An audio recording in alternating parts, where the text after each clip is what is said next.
my first word is just like, wow, I thought our team was extremely resilient and just found a way to win a really tough game. I'm just so proud of them. There's so many different players step up in key moments. In overtime, Audrey and Deja both foul out, and we have players on the floor. Kenna Holt makes a huge play. Nia makes a huge play. Scoring plays that just, led to us taking the lead and hanging on to the leads. Incredible finish by her team. Coach, just explain from your perspective what led your travel logistics and what led up to the game and how the girls were feeling going into tonight. So we were supposed to leave Tuesday on a flight from Reno that connected in Portland. Well, the cargo door wouldn't shut. And so they called maintenance and they said maintenance would be here in 30 minutes. So we're watching out the window for maintenance to show up. About an hour and a half later, maintenance shows up, talks to somebody and leaves. And we're like, well, where did maintenance go? And they're like, oh, he has to go back to the office. It's 15 minutes there, 15 minutes back. But when he gets back, it's only going to be 30 minutes to fix it. We're like, okay. But our connection in Portland is at 4:30. And so our flight actually took off at 4:26. And so at this point, we're like, well, do we leave tomorrow? So our players want to go to the men's game against UNLV. Like, I think our programs do a great job of supporting each other.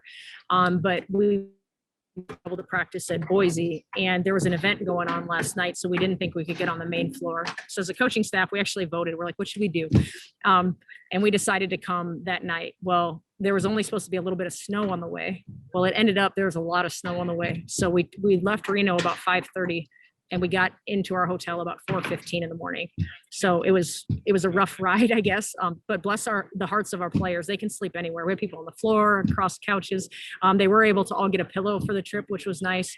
And then our practice time wasn't until 2 yesterday. So they did get to sleep in. And I think we all remember being 18 to 22. You can function most times on a little less sleep. And then our shoot around time was a little later today. So I'm hopeful that we caught up because we have an early game on Saturday.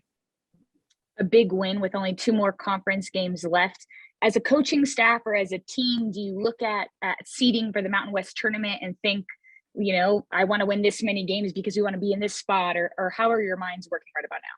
Yeah, I think everybody in the program's looking at the standings, and it's so bottled up around us. I feel like in the next 2 games, a lot of things can shift around, and you can't necessarily predict. You're going to play who you're going to play. And I think it's interesting in our conference that the matchups really do matter. Like Boise State was a really tough matchup for us because of their size inside.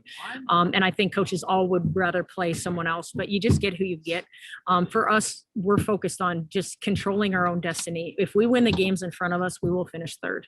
And if we don't, we could finish anywhere from 3rd through 6th or 7th. So we're just trying to take it one game at a time and handle our business. And that's been our message to our team, is just like, don't worry about what everybody else is doing. If you guys do what you're supposed to and you win the games on the schedule, then this is where you'll finish where you're supposed to.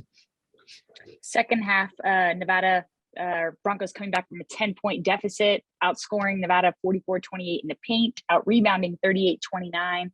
When you look at those stats, what do you think that you need to adjust moving forward before Saturday's game? It's tough this year without Megan and Letta. They're 2 post players that played a lot last year, and there's games we just miss them, and we were planning on having them this year. But I think that's just a huge credit to like Amaya and Nia. They're like 5'9" and 5'10" down there guarding people twice their like stature, I guess, and much taller than them. And they're just fighting and trying to find a way to get it done. Those matchups are hard, and other people in our conference have those. And so our post defense and ball pressure have to be so good in those games. And honestly, for most of the game, I thought it was really good. And then they started kind of getting in our paint. We were pressuring the ball. They were getting beat on ball. And so then we had to make another adjustment. But I thought that was a great adjustment by Boise State to just look for different things. But I think when people adjust like that, we need to be able to guard the ball while applying ball pressure and still doing a great job on post defense. Are you guys traveling straight are you staying on the road to Utah State? Yeah, we are. And we have more fun travel. You want to hear about it? Yes. Oh yeah, so go ahead. It's a 4-hour-ish trip to Utah State. Well, their facility is not available tomorrow because they have a gymnastics meet. So they gave us a time for practice of 6 to 8 p.m. tomorrow night in their practice gym because they have a doubleheader with their men on Saturday. And our game is at 1:00 and our shoot around's at 7 a.m. So we're not going to practice from the 6 to 8 time. We're going to drive halfway tonight to Twin Falls and practice in an alternative facility.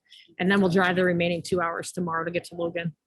And from there, you know what, like, I just not, and you don't have to print any of this, or for us, it's Yeah. like, there are circumstances and we don't make excuses. And I love like when our team can be successful despite our circumstances and like overcome things that are supposed to be hard. Like, to me, it's like, if you don't give them energy and you just focus on what you can control, it's pretty easy to be positive.